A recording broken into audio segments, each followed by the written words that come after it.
Today on Mike Attempts, fixing a Milwaukee drill. I got this Milwaukee Magnum HoleShooter from a local fabrication shop that gave me a bunch of broken tools. I found the important end of the proprietary quick lock power cord in the pile. Under the tape, the jacket is worn through just below the strain relief. The wire insulation looks fine.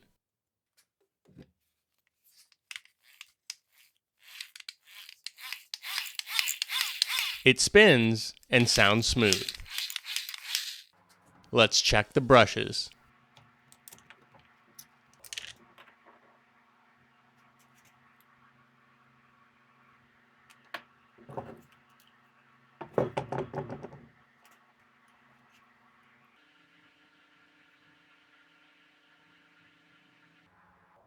There's a new set right in the brush holder assembly. That's a pleasant surprise.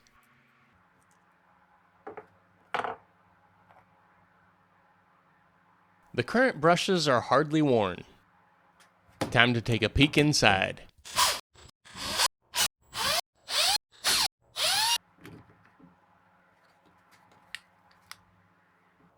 It's a little dirty, but not bad at all, and no burnt wires.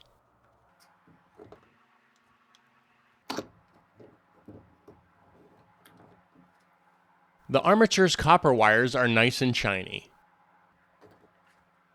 The stator looks good too, no signs of overheating. Another way to tell this drill hasn't seen a lot of use, there's no ridge at the end of the commutator. The dark area is normal, this is where the brushes ride. Some 400 grit sandpaper shines it right up.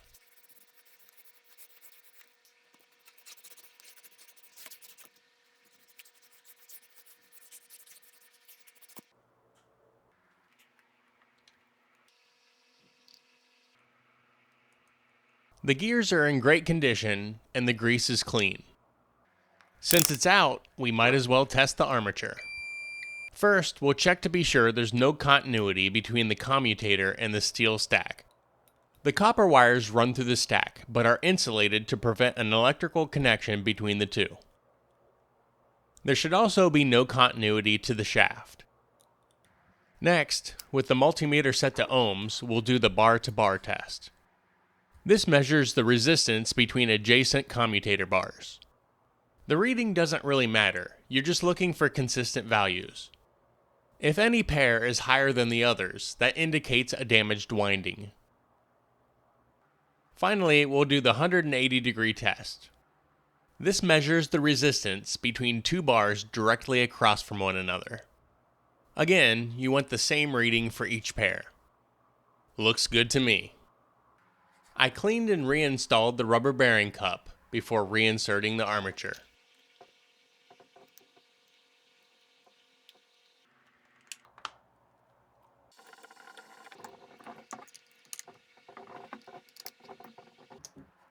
Unless there's a trick, installing the brushes takes some coordination.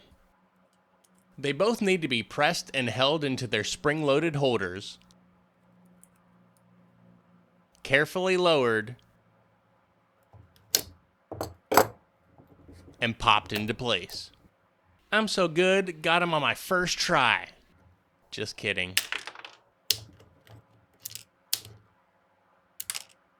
I'll test each wire to be sure there aren't any breaks or shorts.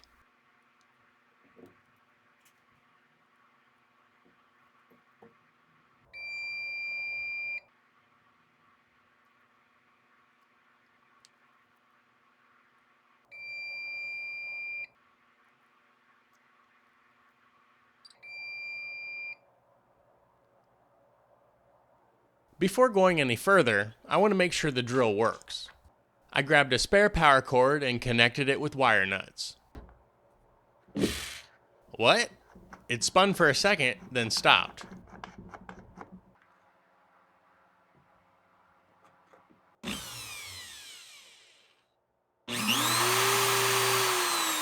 When I pushed on the white wire, it worked.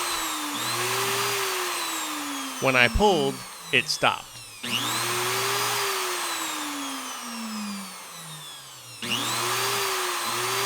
Then I realized the same thing happened with each wire. So it wasn't the wires, it was the connector.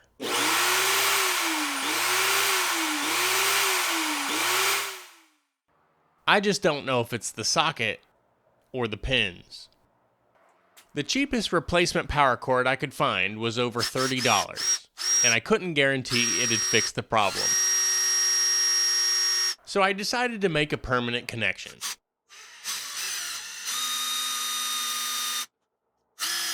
I used increasingly larger bits until the cord fit through.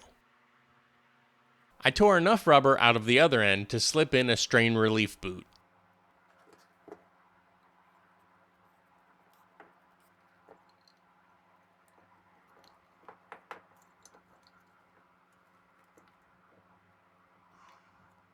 It's tight!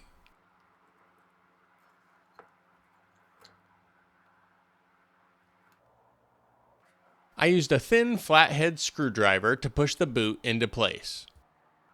I need to separate the handle connector from the wires while preserving as much length as possible.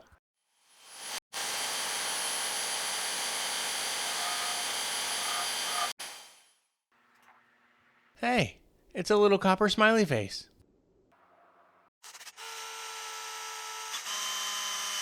I drilled it out and slipped it over the cord. Soldered the wires and applied heat shrink. This little piece is the trigger lock. It goes right here. The spring needs to be compressed while inserting the lock.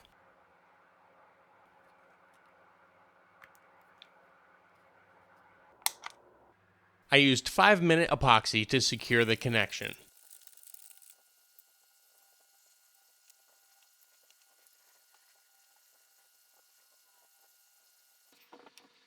The cord's twist lock engages the black connector in the handle, so if needed, I should be able to remove the handle cover without too much effort.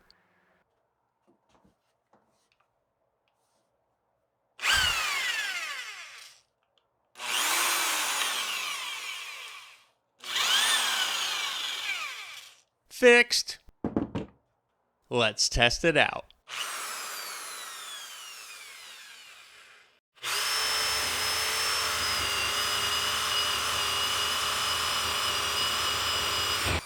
Wow, that was a dull bit. Feel free to rate this video, add your comments and questions below, and subscribe for more.